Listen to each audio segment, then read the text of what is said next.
Hi, today I have a poetry review for you. I don't think I've done a poetry review for this month. It's a poetry review of Before Sherratt and Hughes Became Waterstones by Sophie Turner. It's from this selected poems book.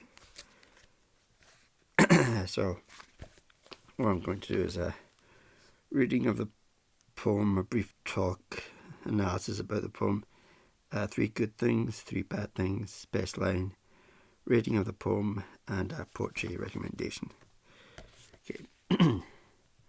Before Sherratt and Hughes Became Waterstones by Sophie Turner. Romantic entanglements often occur in a pub or a railway station, but being a writer I tend to prefer a suitably bookish location. I've never liked nightclubs, nor am I the sort to go for a snog in the loos. By far the most interesting place to go for it is the ground floor of Sherratt and Hughes. I've seen a few customers looking dismayed, too British to voice their objection. But how can I help it? I like to get laid just in front of the poetry section. Most people prefer a luxurious setting, a Mediterranean cruise. But to my mind, the place most conducive to petting is the ground floor of Sherratt and Hughes. All it takes is one glimpse of a gold-lettered spine on those lovingly organised shelves, and a human encounter seems almost divine. Not just sex, but a merging of selves. I have never been someone who strictly adheres to what's proper. I do as I choose.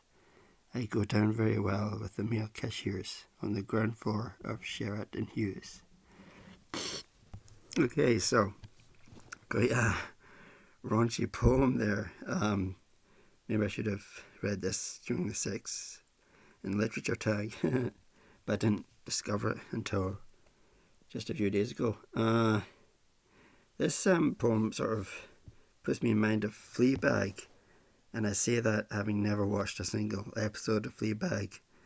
I'm not really knowing what it's about. I know that's won awards and quite highly praised, but I've never seen it. Not really my thing. I don't know if Fleabag is like Sex in the City. I don't know, maybe. So I don't know, or bookshop sexy, maybe to poetry type people. 3 good things. I like the playfulness of this poem. I like the frankness of this poem. And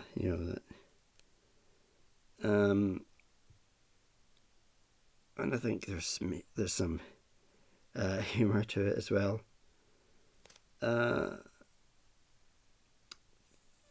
One thing I don't like, too British to voice their objection. I'm not quite sure when this was written, but that seems a bit of a dated.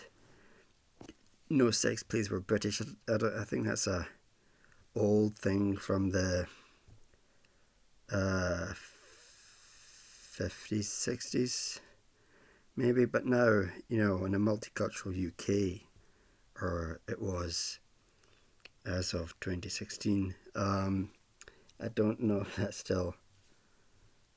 Yeah, that's a bit of a dated line.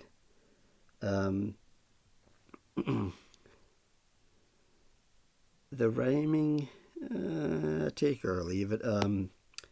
It's better if somebody's reading it faster than I was.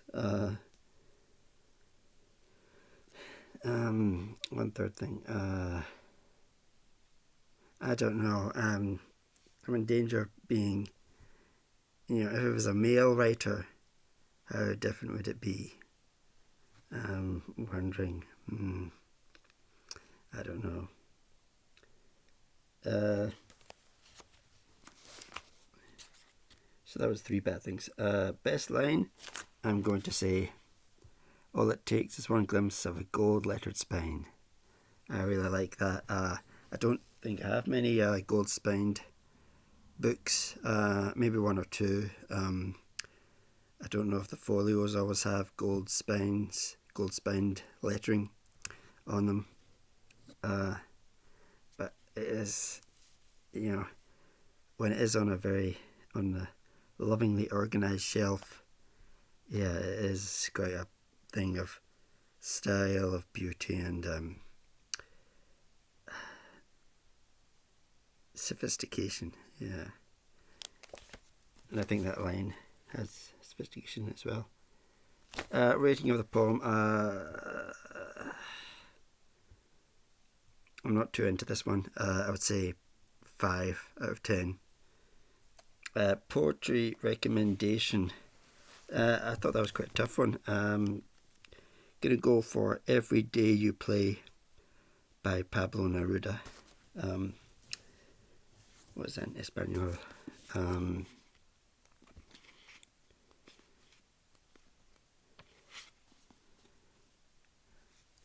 Juegas todos los días.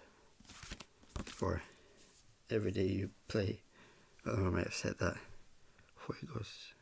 Not sure. Okay, so that was a poetry review of Before Sherratt Hughes Became Waterstones by Sophie Turner. Thanks for watching. Goodbye.